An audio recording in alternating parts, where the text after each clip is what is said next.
창덕궁 인정전, 붉은 기둥, 넓은 마루, 숨조차 삼키기 어려운 긴장감 속에서 새로운 왕이 단상으로 걸어 올라옵니다. 조정의 대신들 수백 명이 일제히 머리를 조아린 채 숨을 죽이고 있는데요. 그 순간 조선의 운명을 바꾸는 단 한 문장이 궁궐을 가릅니다. 나는 사도세자의 아들이다. 그 말이 떨어진 순간 궁궐 안의 공기는 얼음처럼 굳어버립니다. 눈을 질끈 감는 신하, 입술을 깨무는 노대신, 서로 눈치를 보며 땅만 바라보는 중신들. 왜일까요? 조선에서 사도세자라는 이름은 오랫동안 입에 올려서는 안 되는 금지된 이름이었기 때문입니다. 하지만 오늘 그 금지된 이름을 새로운 왕이 당당하게 모두가 보는 앞에서 선언했습니다.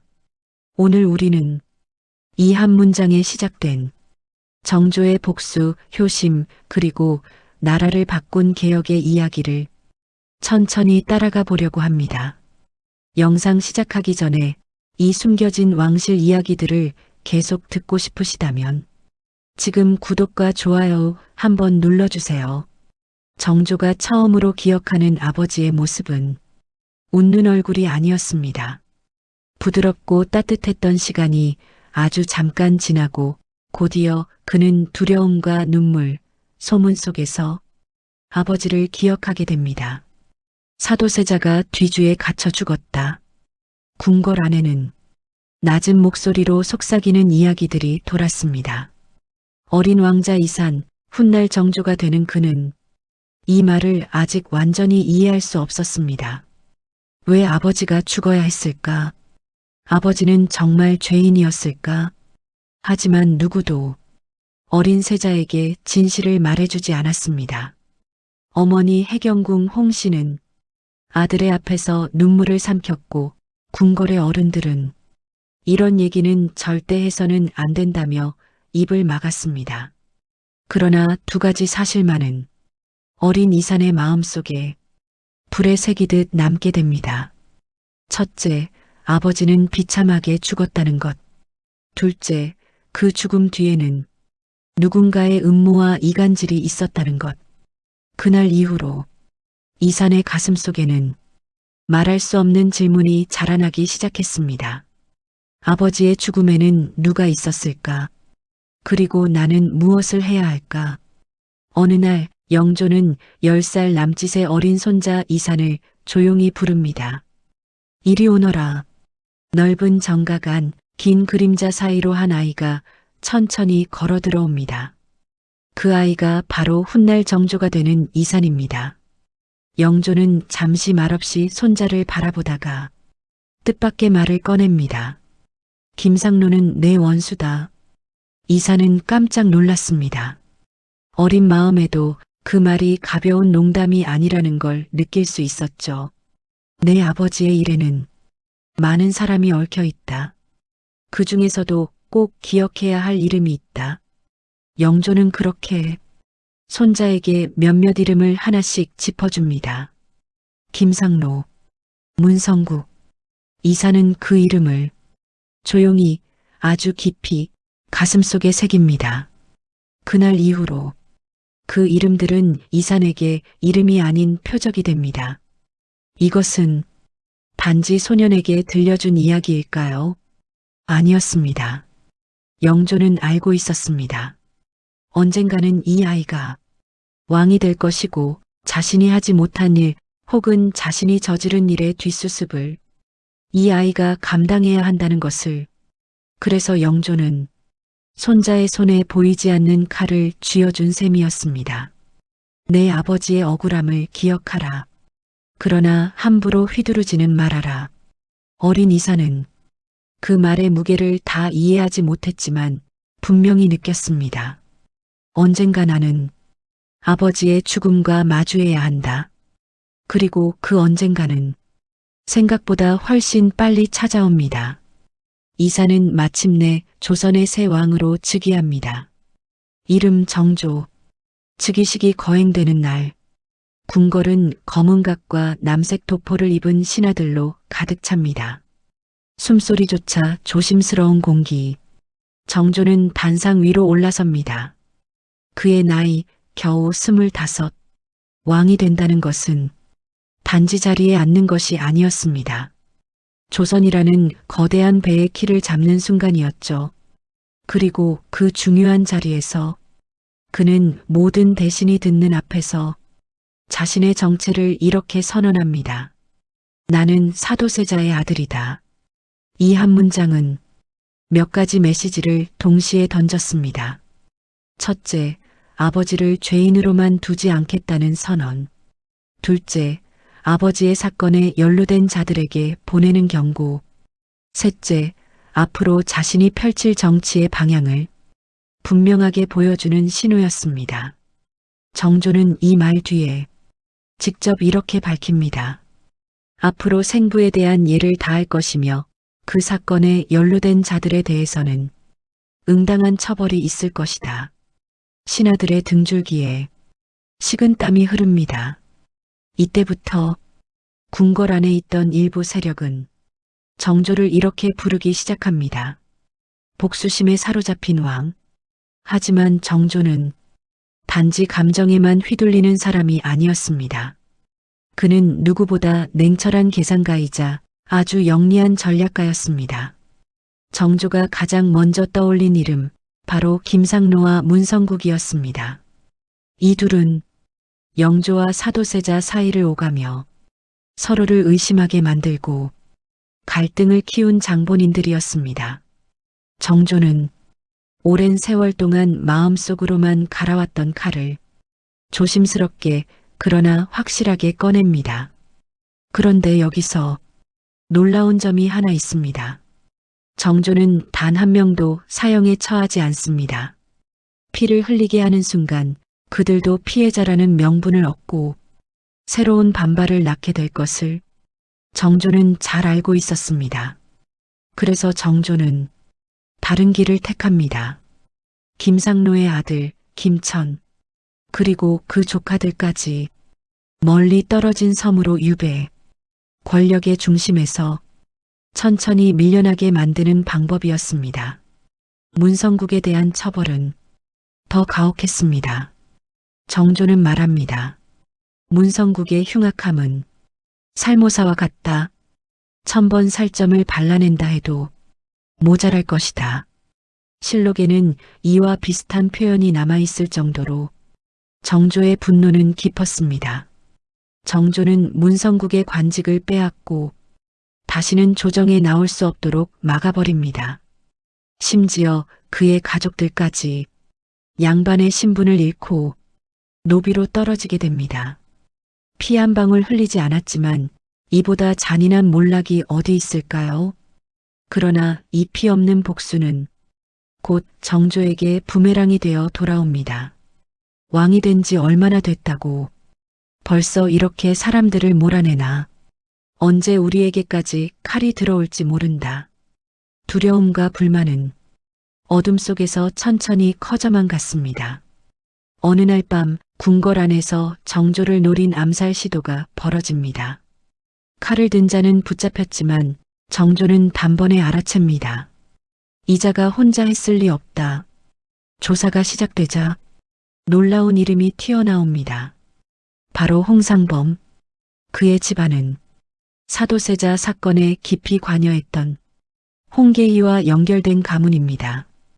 더 놀라운 사실은 그들이 이미 정조의 이복형인 은원군을 새로운 왕으로 세우려는 계획까지 꾸미고 있었다는 점이었습니다.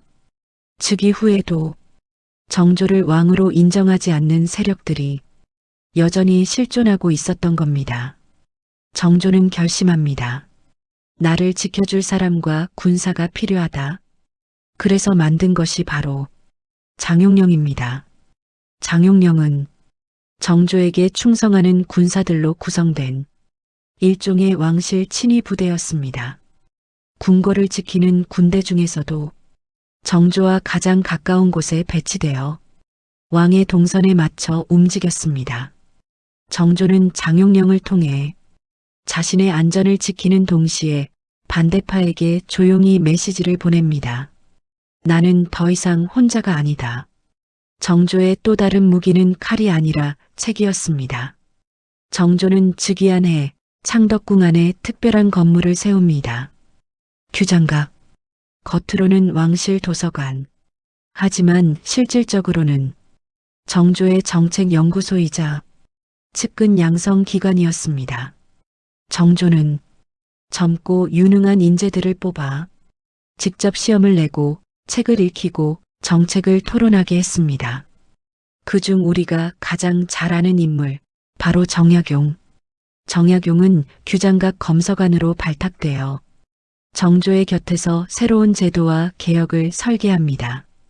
정조는 단순히 지식을 쌓게 하는 것이 아니라 자신의 생각을 함께 나눌 수 있는 사람을 키워냈습니다.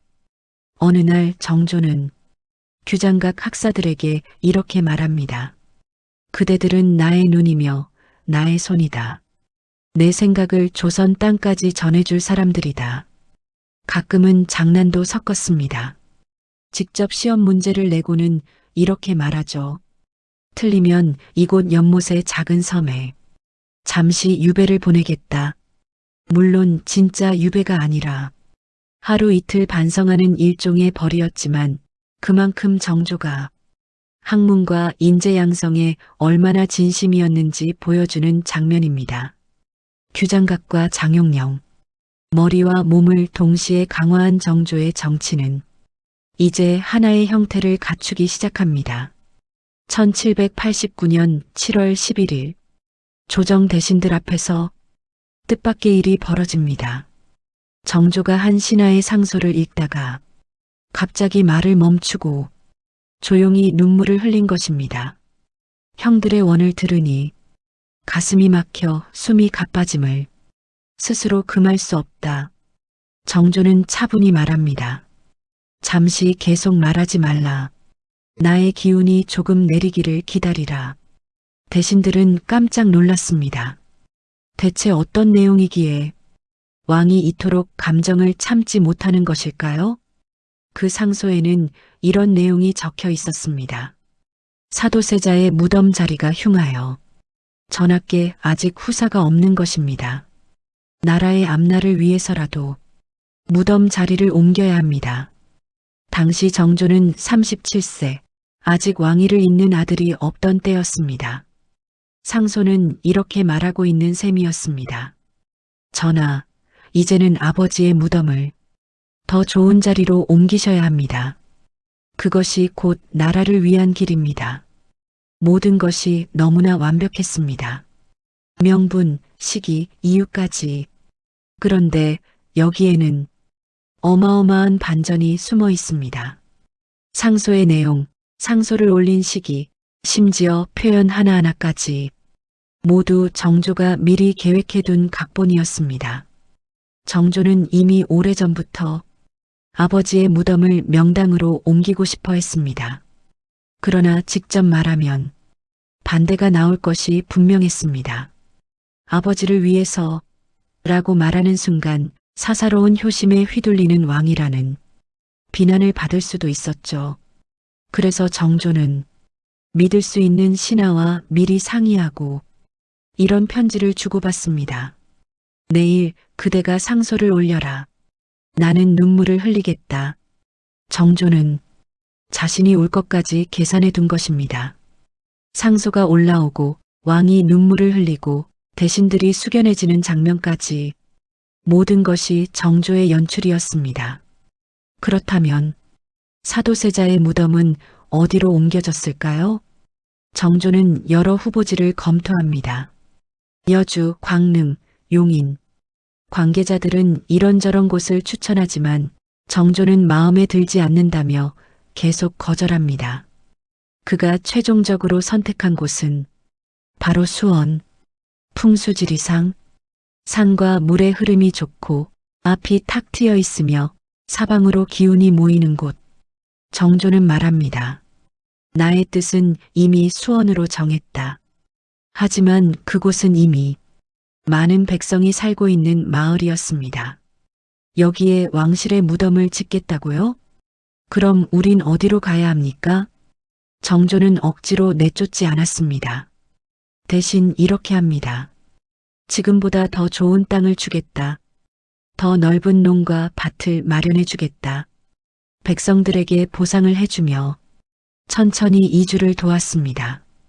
그렇게 해서 만들어진 무덤이 바로 현룡원. 정조는 아버지의 관한에 원래 왕에게만 허락되는 청룡, 백호, 주작, 현무의 문양을 넣게 합니다.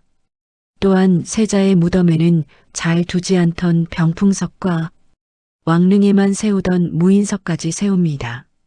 형식상으로는 세자의 무덤이지만 실제로는 왕릉에 버금가는 규모와 격식이었습니다. 더 특별한 점이 한 가지 있습니다.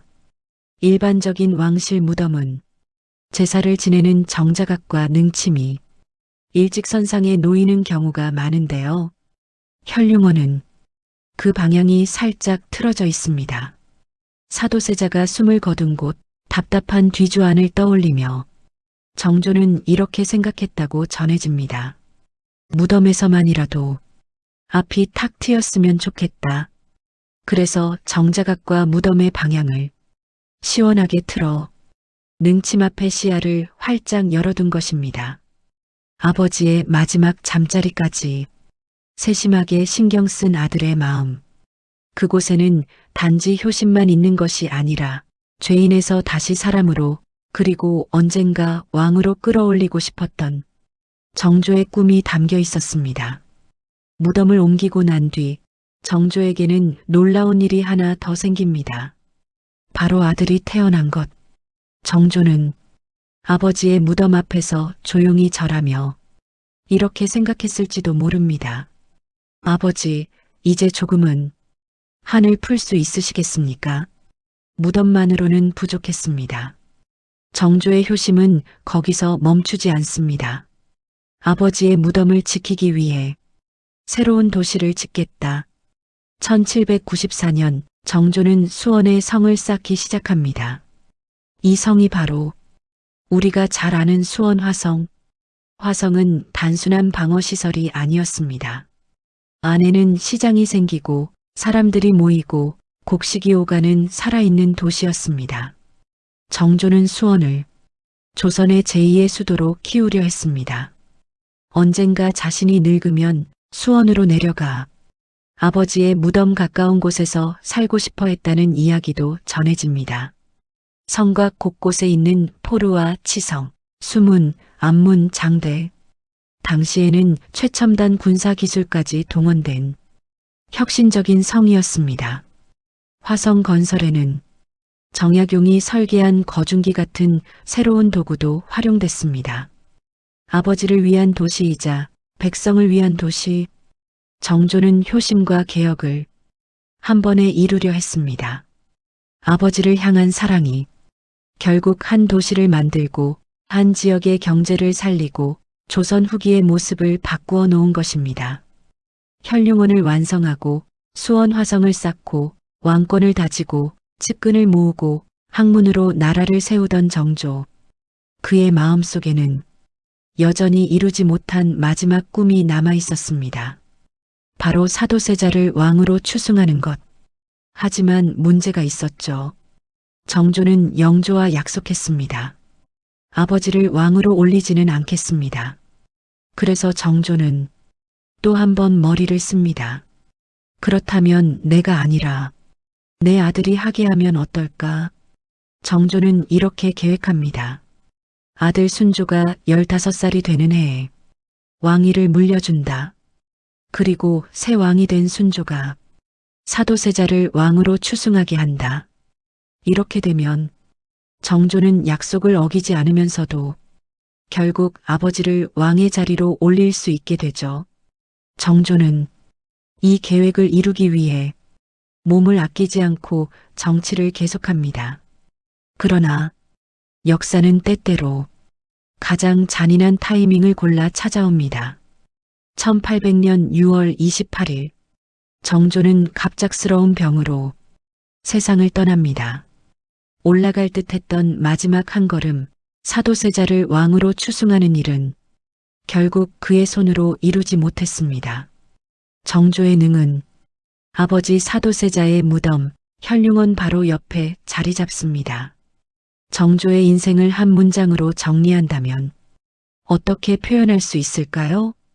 개혁군주, 실학을 키운 왕, 규장각과 장용령을 만든 전략가, 수원화성을 지은 도시설계자, 모두 맞는 말입니다. 하지만 그 모든 길은 결국 한 사람에게로 이어집니다. 아버지 사도세자, 왕이 되어서도 정권을 잡아서도 나라를 바꾸면서도 정조는 단 한 번도 자신이 누구의 아들인지 잊지 않았습니다. 나는 사도세자의 아들이다. 그의 첫마디는 끝까지 그대로였습니다. 그래서일까요? 정조가 죽은 뒤 백성들은 이렇게 말했다고 전해집니다. 우리는 정조의 시대에 살았음을 자랑스럽게 여긴다. 아버지를 위한 사랑, 억울함을 풀기 위한 복수, 그리고 그 모든 것을 넘어 나라를 위해 선택한 길. 우리는 오늘 그 모든 이야기를 한왕, 정조라는 이름으로 묶어보았습니다. 여러분은 어떻게 느끼셨나요? 정조는 차가운 복수자였을까요? 아니면 지극한 효자였을까요? 혹은 나라와 가족 두 가지를 모두 지키려 했던 슬픈 천재였을까요? 여러분의 생각을 댓글로 남겨주세요. 어떤 시선으로 보셨는지 저도 정말 궁금합니다. 정말 큰 힘이 됩니다. 다음 영상에서는 정조의 어머니 해경궁 홍씨와 그녀가 남긴 책 한중록 속에 숨겨진 진짜 속마음 이야기를 다뤄보려고 합니다. 사도세자는 정말 미쳤던 걸까?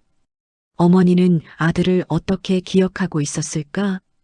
궁금하시다면 다음 영상도 꼭 함께 해주세요. 감사합니다.